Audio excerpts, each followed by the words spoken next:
So was Bill Barr hired to terminate the Mueller investigation like he did for Bush Sr.? Subscribe to find out what the corporate media won't tell you about the Trump crime family.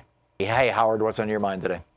Yeah, I just want to mention that if the Mueller report is really going to be tried to be published next week, so can they just indict somebody like the subversion and the blocking of investigations with a Flynn and Comey? Why don't they just indict him and publish the indictment before it goes to the Attorney General? Well, they have issued over 100 indictments to this point, including, for people in Russia, people here in the United States, Roger Stone, Manafort, Cohen, Papadopoulos, et cetera, et cetera.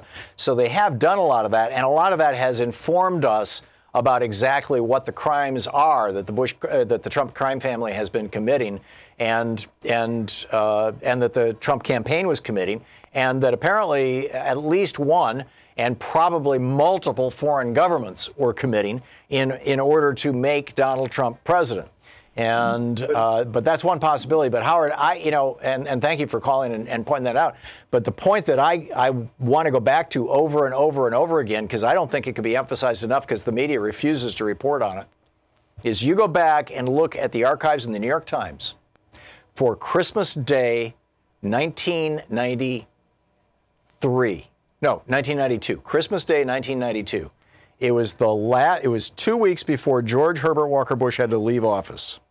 And Lawrence Walsh, the special counsel, was breathing down his neck. He was about to issue a subpoena for George Bush's diaries that would show where he was, when he was, what he was doing.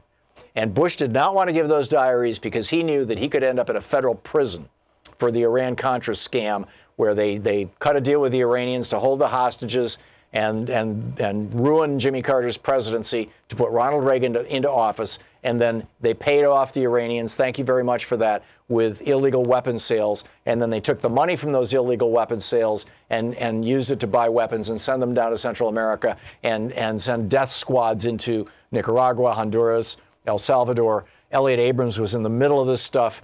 And the guy who pardoned him, Caspar Weinberger and Elliot Abrams, the guy who recommended to George Bush that on Christmas Day of 1992, and look at the New York Times screaming headline across the front of the page, the guy who pardoned them, or who recommended that Bush pardon them, and he took the recommendation, was the Attorney General of the United States, Bill Barr, William Barr.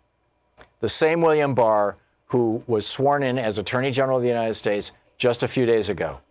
And all of a sudden, Robert Mueller is wrapping up his investigation. William Barr comes in, Robert Mueller goes out. That, to me, does not seem like a coincidence when you look at how those 5 pardons, maybe it was 5 or 6 pardons, that George Bush did on Christmas Eve of 1992, those pardons at the behest of Barr, and Barr came right out and said, Bush came to me and said he just wanted to pardon Weinberger, and I said, no, in for a pound, in for a dozen, or whatever the saying, in for a penny, in for a pound, whatever the saying was. He said, I told him to pardon everybody. It's right there in the New York Times. And by pardoning everybody, they shut down the investigation. And Lawrence Walsh, the special counsel, he held a press conference on the day before Christmas and said, this is a cover-up that William Barr is orchestrating. William Safire, the famous New York Times columnist, referred to Bill Barr as the cover-up general, not as the attorney general, in his columns. That's the guy who was put in charge of the Mueller investigation 4 or 5 days ago by Donald Trump. And now we're hearing, well, they're going to wrap the thing up. I can add 2 and 2 together and figure out what 4 looks like. And I think most of us could if we had the information. But for some reason, none of our media.